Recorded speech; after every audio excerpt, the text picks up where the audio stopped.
Muzeul Pietrei din Sângeru Prahova, donație publică a poetului Lucian Avramescu, a fost vandalizat azi noapte. Mai multe exponate au fost răsturnate. Una dintre ele, cu o greutate apreciabilă, a fost mutată pe o distanță mare, semn că actul de vandalism n-a fost opera unui singur om. Muzeul Pietrei cuprinde peste 1000 de lucrări în piatră cioplite de artiști țărani. Lucian Avramescu este acum în legătură telefonică directă cu noi. Bună ziua! Din câte înțeleg, în momentul în care s-au întâmplat toate aceste lucruri, dumneavoastră erați în direct chiar aici la Antena 3.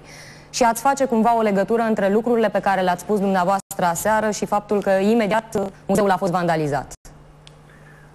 Da, în primul rând, lucrul ăsta pe care l-am aflat de dimineață, aflându-mă în București, și acum m-a mâhnit foarte tare. Este, indiferent cine ar fi făcut-o și de ce a făcut-o, e ca și când ai îmbrânci o cruce de pe soclu în cimitir.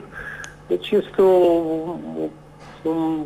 o donație pe care eu am făcut-o localității în care m-am născut.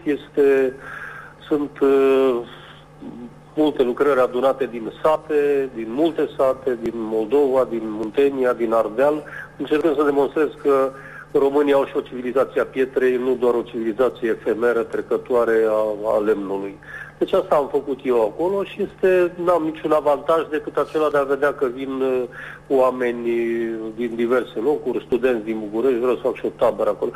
Aflând azi dimineața de la persoana care se ocupă de povestea asta și de încă un om care îngrijește mica gospodărie pe care o am acolo, că partea de la stradă, deci nu cea împrejmuită, ci partea care este expusă în șosea, sunt diverse lucrări care nu fac rău nimănui, au fost dărâmate, văd că dumneavoastră dați niște imagini mai vechi, sunt multe lucruri noi în timpul ăsta adunate, deci au fost pur și simplu dărâmate. M-am prins ceea ce spuneam eu la Oana Stănciulescu azi noapte, între 11 și 12 la Antena 3, nu are o legătură cu povestea asta, adică pe cineva să fi deranjat opțiunile mele, atitudinea mea critică față de Traian Băsescu mai ales, dacă nu cumva cineva deranjat de lucrul ăsta s-a răzbunat pe pietroane adunate de mine și donate satului meu. Nu știu, poate fi un tembel, un număr de teme.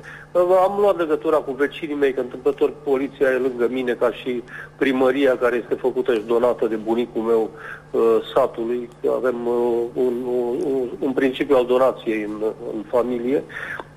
Am relații foarte bune cu ei. Înțeleg că ar fi vorba de niște tembeli bețiți de prin urlați, veniți în zonă întâmplător la o discotecă. Există și varianta că ar fi deja unul sau sunt câțiva din sat care, mă întreb dacă i-a pus cineva, dacă a acționat de capul lor, dacă... Oricum m-a durut acest lucru, indiferent dacă este o replică polemică la opțiunile mele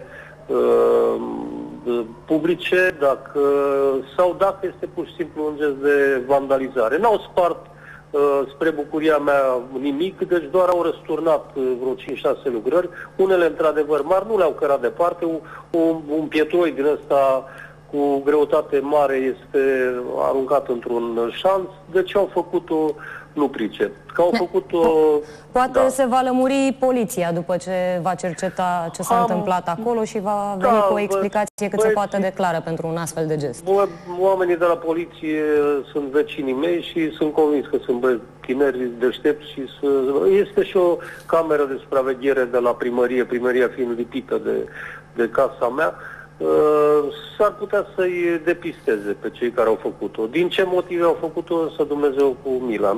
Nu se va ști niciodată dacă cineva i-a pus, dacă au făcut-o din mintea lor, dacă au făcut-o să răzbune pe mine. Nu știu să am dușmani în sat, dar dușmani opțiunilor mele în România am.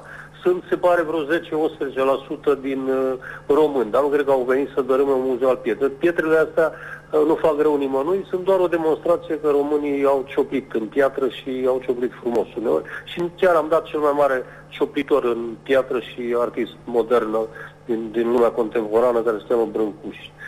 Cum spuneați și dumneavoastră, vom vedea dacă se va ajunge până la urmă la o explicație precisă a acestui gest, să-l catalogăm stupid, dar până la urmă, cum spuneați, nu cred că mai contează motivația, gestul rămâne. Vă mulțumesc.